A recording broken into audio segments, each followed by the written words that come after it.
अंत्यसंस्कार होताच भयंकर प्रकार. गावकऱ्यांचा गाव सोडण्याचा निर्णय. नेमकं असं काय घडलं? अंत्यसंस्कार होताच त्या जागी काय दिसलं? पोलीसही हे समजताच का घाबरले? काय असा प्रकार घडला की सगळं गाव हादरलं? आकाशात काळे ढग जमा झाले होते. थंड वारा सुटला होता आणि एकाच वेळी संपूर्ण गावात एकच हंबरडा उठला. रीमा गेली. गावाच्या टोकावर राहणारी रीमा, साधी, शांत, सगळ्यांशी हसत बोलणारी. कालच तिच्यावर अंत्यसंस्कार झाले. पण त्याच रात्रीपासून गावाचं वातावरण काहीतरी विचित्र झालं. लोक म्हणतात, ज्या स्मशानभूमीत रीमाचे अंत्यसंस्कार झाले तेथे काहीतरी हालतंय. कधी आवाज येतो कानशिलात कुजबुजल्यासारखा. कधी गंध येतो जळलेल्या केसांचा, मातीचा आणि काहीतरी अजून वेगळा. गावातील म्हातारे लोक म्हणू लागले, ते ठिकाण शुद्ध नाही. कुणीतरी काहीतरी केलंय. दुसऱ्या दिवशी सकाळी रीमाचे भाऊ करण आणि काही नातेवाईक स्मशानभूमीत गेले.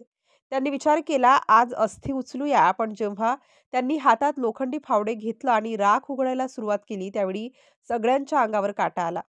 त्या ठिकाणी अस्थी नव्हत्याच. ना डोक्याच्या, ना हाताच्या, ना पायाच्या. फक्त जळालेली राख आणि काही अनोळखी पायाचे ठसे.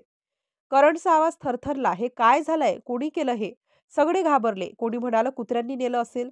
कोणी म्हणालं कोणी माती उलथवली असेल. पण जेव्हा त्यांनी नीट पाहिलं तेव्हा दिसलं राखेतून काढलेलं सोन्याच्या माळांचं अर्ध तुकडं. करडला आठवलं आईच्या गळ्यात ती माळ होती त्याच दिवशी अंत्यसंस्कारावेळी.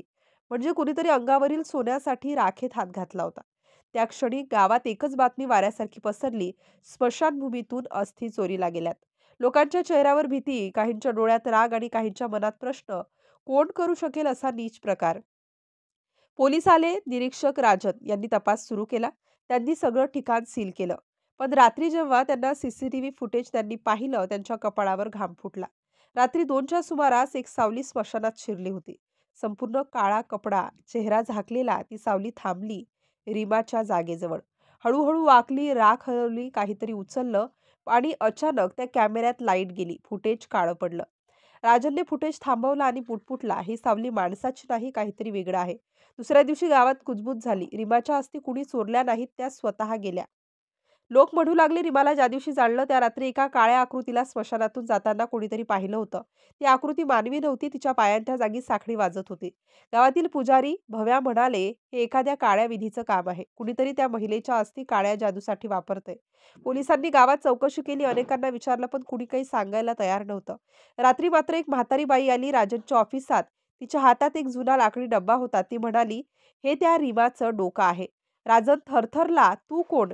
ती बाई हसली आणि म्हणाली, मी तिची सावली आहे. राजनने तो डबा उघडायचा प्रयत्न केला. पण डब्यात काहीच नव्हतं. फक्त काळी राख आणि एक सोन्याचा छोटा तुकडा. दुसऱ्या दिवशी ती म्हातारी कुठेच दिसली नाही. ना गावात ना आसपासच्या परिसरात. त्या रात्रीनंतर गावातील लोकांनी ठरवलं, आता आम्ही या गावात राहणार नाही. एका मागोमाग एक घर रिकामं होत गेलं. रस्त्यावर कुत्र्यांचंही भुंकणं बंद झालं. स्मशानात मात्र दर रात्री एकच आवाज येतो. राख हलवली जाते आणि वाऱ्याने एखादा शब्द ऐकू येतो. अस्थी परत करा. पोलीस स्टेशनमध्ये आजही त्या केसचा रेकॉर्ड बंद नाही. फाईलवर मोठ्या अक्षरात लिहिलं आहे, मेहरून प्रकरण, कारण अज्ञात. आणि जेव्हा जेव्हा वादळ येतं, स्मशानाच्या बाजूला असलेली झाडं एका दिशेने वागतात. जणू कोणीतरी परत यायचं वचन देतंय.